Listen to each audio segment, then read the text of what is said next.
itu melalui ikhtiar yang kita kerjakan, insya Allah bersama-sama, mudah-mudahan nanti tanggal 14 Februari bisa menjadi hari perubahan Indonesia. Sehingga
hormati, yang tadi baru saja kita dengar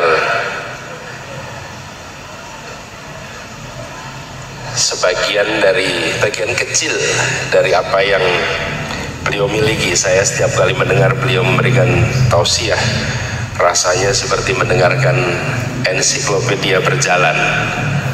Kiai Haji Said Agil Sirot, semoga beliau selalu diberikan kesehatan, panjangkan umurnya. Yang saya hormati Habib Umar Al-Mutahhar, yang kami hormati Gus Kausar, Kiai Haji Abdurrahman Al-Kautsar, juga yang tadi kami duduk di samping Kiai Marzuki Mustamar, yang katanya terima surat cinta, surat non penugasan gitu. Yang saya hormati Kiai Haji Anwar Mansur, Kiai Haji Nurul Huda Jazuli, Kiai Haji Anwar Iskandar, juga Kiai Haji Agus Ali Masyuri, Kiai Haji Mas Duki Abdurrahman, sekaligus juga hadir bersama kita Presiden Partai Keadilan Sejahtera Bapak Ahmad Saifu, bersama kita juga Menteri Desa dan Daerah Tertinggal Bapak Abdul Halim Iskandar, Menteri Tenaga Kerja Ibu Ida Fauziah, Wakil Ketua MPR RI Bapak Jazilul Fawaid, dan begitu banyak lagi tokoh-tokoh yang mohon izin tanpa mengurangi rasa hormat tidak tersebutkan, tapi yang tidak boleh terlewatkan, izinkan saya menyebut Ibu Nyai Naili Zakiyah Munif, sekaligus juga Ibu Nyai Juhairiyah, dan hadir bersama kita yang saya hormati Ibu Nyai Farida Salahuddin Wahid, dan semua saja. Ini daftarnya masih panjang, dan kalau saya teruskan nanti daftar nama hadirin nanti mohon izin tidak diteruskan. Pertama, saya ingin menyampaikan rasa syukur, alhamdulillah malam hari ini bisa sampai tiba untuk bersama-sama menghadiri majelis yang mulia haul dari Kiai Haji Bisri Samsuri yang sudah lama kami rencanakan. Mohon maaf datangnya terlambat, kami baru tiba dari Tapanuli Tengah di Sumatera Utara. Kebetulan selama beberapa waktu ini kami banyak berkeliling bagi-bagi tugas. Tempat yang didatangi Gus Muhaimin berarti saya tidak datangi. Tempat yang saya datangi tidak datangi Gus Muhaimin, supaya bisa menjangkau semua. Nah, kebetulan hari ini saya di Tapanuli Tengah, khususnya sampai ke Barus. Barus itu adalah salah satu tempat tertua di dalam syiar Islam di Indonesia. Nah, kenapa jadi agak telat? Ini ada ceritanya, Gus. Jadi ketika sampai ke sana, rupanya penyelenggara itu mengasumsikan kami hanya ziarah di bawah, sementara makamnya itu di atas, dan naik ke atas itu perlu waktu yang agak panjang. Jadi akhirnya sampai di sana saya bilang kita sudah sampai di Barus, kalau tidak ziarah sampai ke atas di tempat Syekh Mahmud itu tahunnya kira-kira 640-an Masehi. Jadi kira-kira kalau menurut catatan di sana tahun 48 Hijriah usia makamnya di situ. Jadi akhirnya kami khususkan naik ke atas, tapi konsekuensinya naik ke atas jadinya agak lebih panjang, tibanya sampai di Jombang lebih terlambat, tapi lebih baik datang terlambat daripada batal datang. Alhamdulillah sampai di sini. Kami berdua, saya dan Gus Imin ini sedang mendapatkan amanat yang tidak kecil, amanat yang cukup besar untuk mengikhtiarkan perubahan di Indonesia.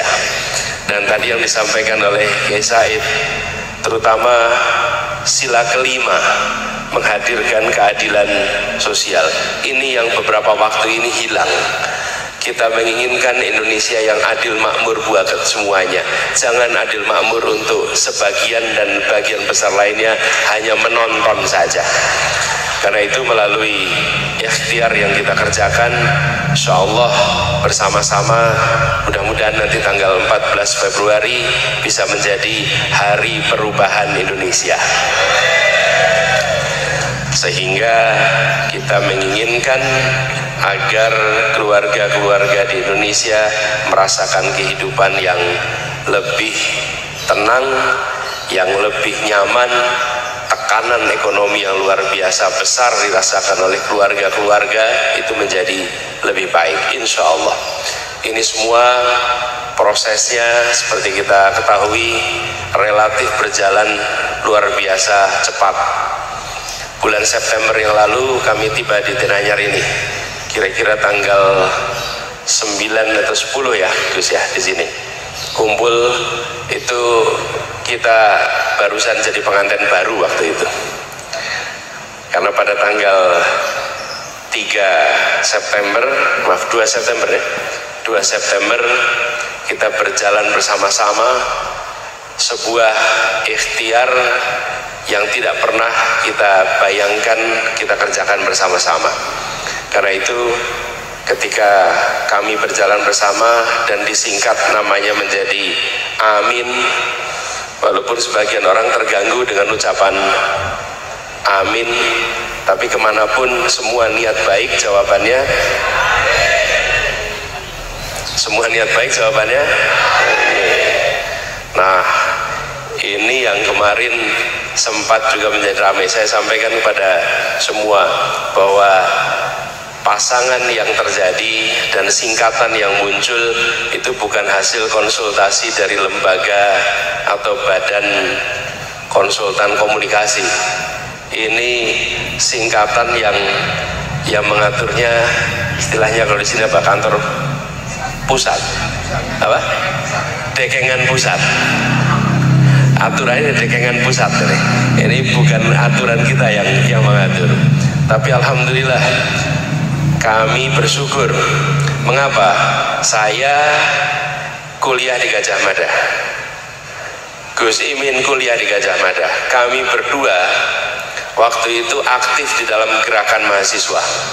Dan selama pergerakan mahasiswa, masa-masa itu akhir 80-an, awal 90-an, itu masa di mana perjuangan mahasiswa adalah untuk menghadirkan demokrasi di Indonesia. Pada masa itu Presiden Soeharto, Orde Baru sedang kuat-kuatnya dan mahasiswa sedang menghadapi tekanan yang besar-besarnya. Pada masa itulah kita berjuang untuk menghadirkan demokrasi. Alhamdulillah di akhir tahun 90-an perjuangan itu menjadi kenyataan.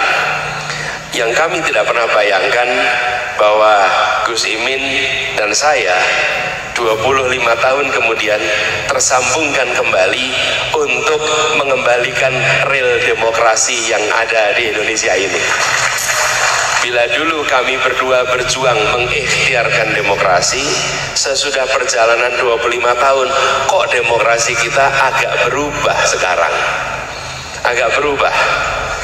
Kalau dulu kita berbicara tentang kebebasan berbicara, hari ini kebebasan berbicara mulai turun.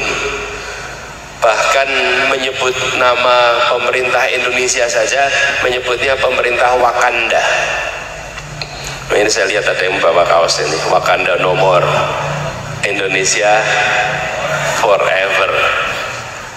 Mau mengkritik pemerintah saja menyebutnya pemerintah Indonesia, saking khawatirnya diproses hukum, sesuatu yang dulu tidak pernah terbayangkan terjadi. Dan yang tidak kalah mengkhawatirkan adalah ketika negara hukum mulai bergeser menjadi negara kekuasaan. Negara hukum, kekuasaan diatur oleh hukum. Negara kekuasaan, hukum diatur oleh kekuasaan. Nah, ketika hukum mulai ditekuk oleh yang pegang kuasa, maka kita menyaksikan potensi yang amat mengkhawatirkan untuk jangka panjang perjalanan Indonesia. Karena itu kami berdua sekarang bertemukan kembali. Kalau dulu memperjuangkan demokrasi, sekarang mengikhtiarkan untuk mengembalikan demokrasi pada realnya. Insya Allah ikhtiar ini berhasil. Nah, perjalanan ini tentu bukan perjalanan ringan, jadi bersamaan dengan kegiatan haul ini, insya Allah ini bagian dari meneruskan. Bila dahulu kita semua melihat catatan perjuangan dari Kiai Bisri Sansuri dari saat mulai mendirikan pondok pesantren putri pertama di Indonesia, kalau tidak salah tahun 1919. Pertama, Kiai Bisri Sansuri memiliki pandangan yang sangat visioner. Di masa itu perempuan tidak mendapatkan pendidikan secara sistematis. Pendidikannya dilakukan di rumah tangga dengan keluarga-keluarganya. Dan ini menjadi pondok pesantren putri pertama dalam sejarah Indonesia. Terobosan itu berkelanjutan sampai peran perjuangan beliau di undang-undang perkawinan. Kalau tidak salah tahun 70-an ya, undang-undang perkawinan itu. Dan ini semua diteruskan oleh cucunya. Cucu yang pertama di wilayah politik sudah menjadi Presiden Republik Indonesia, Gus Dur. Insya Allah cicitnya, insya Allah tahun 2024 menjadi Wakil Presiden Republik Indonesia. Jadi tali perjuangan itu tidak putus, tersambungkan lintas generasi, lintas waktu. Bersama ini kami juga mohon doanya agar insya Allah sebulan ke depan dimudahkan dalam perjuangan ini. Dan insya Allah nanti pada tanggal 24 tanggal 14 benar-benar menjadi hari perubahan untuk Indonesia. Barangkali ini saja yang bisa saya sampaikan. Terima kasih atas kesempatannya. Insya Allah semua yang hadir di sini bisa mengambil hikmah dari perjuangan, dari perjalanan hidup dari Mbah Bisri yang nantinya akan kita teruskan di wilayah kita masing-masing. Terima kasih, kurang lebih mohon maaf. Wallahu muwaffiq ila aqwamit thoriq. Assalamualaikum warahmatullahi wabarakatuh.